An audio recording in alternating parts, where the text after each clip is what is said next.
Particulièrement, mais on a rendez-vous avec le football tout à l'heure, alors allez-y tout de suite. C'est un peu violent pour vous, je sais. Bonsoir Robert. Ça va bien. Mais il est là, Robert. Ah oui.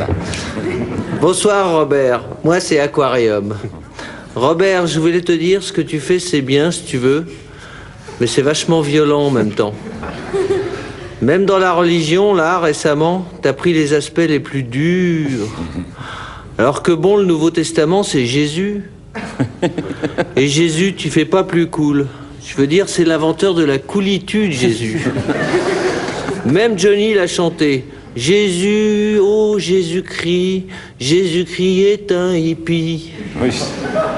Genre, comme nous, tu vois. Oui. Bon, je dis pas. Seule différence avec nous, Jésus, tout semble indiquer que lui, c'est vrai, il fumait pas. Mais aussi, il a pas besoin. Je veux dire, fils de Dieu, un acide, ça le fait marrer, hein.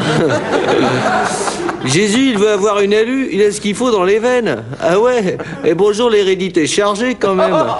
Le fils du mec qui a créé le monde. T'imagines? Le monde. Ça assure. Il délire bien Dieu, non? Oui. Et ça, si tu veux, le côté too much de Dieu, c'est bien capté dans ta peinture. Mais en même temps, à négliger l'aspect béatitude du propos, tu proposes une lecture univoque du trip image pieuse en fait, tu vois. Je te dis ça parce que, si tu veux, nous aussi on peint. Ouais, on fait de la figuration libérée. Libérée, ça veut dire qu'on s'est dégagé des contraintes académiques comme le sujet, le support et la technique. Bon, déjà, si tu veux, le sujet, même abstrait, pour nous, c'est flou. Hein. Tu nous demandes ce qu'on peint, on sait pas. On peint. On peint de la peinture. Genre, tu vois, le support.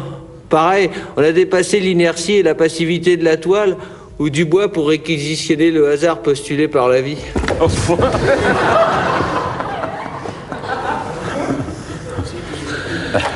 En mots de tous les jours, on peint nos chèvres.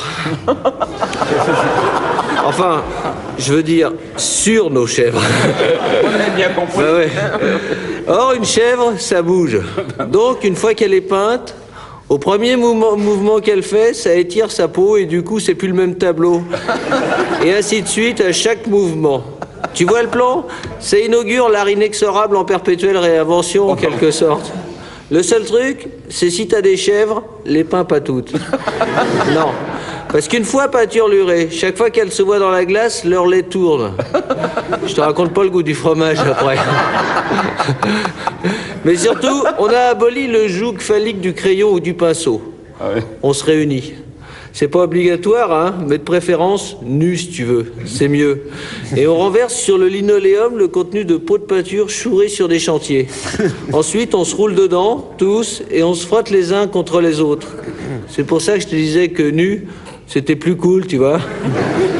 Si tu veux, le sol devient la palette du peintre, et chacun de nous devient à la fois toile et pinceau. Tu mesures la libération que c'est par rapport à la figure du maître dans son atelier, non? Alors maintenant, question que je sens que tu as envie de me poser, Robert. Est-ce qu'on a fumé avant? Réponse, ouais. Et même parfois, un petit buvard. Ce qui m'amène au but de ma visite ici ce soir. À voir tes toiles, Robert, on s'est dit. On sait pas où il achète ses acides, mais si tu veux, c'est clair, ils sont mal préparés. Hein. Donc, passe un jour chez nous, on te fera goûter les nôtres, et tu verras. Normalement, ton inspiration devrait vachement s'en ressentir. Bon, allez, continue. Allez, peace. Merci à Aquarium.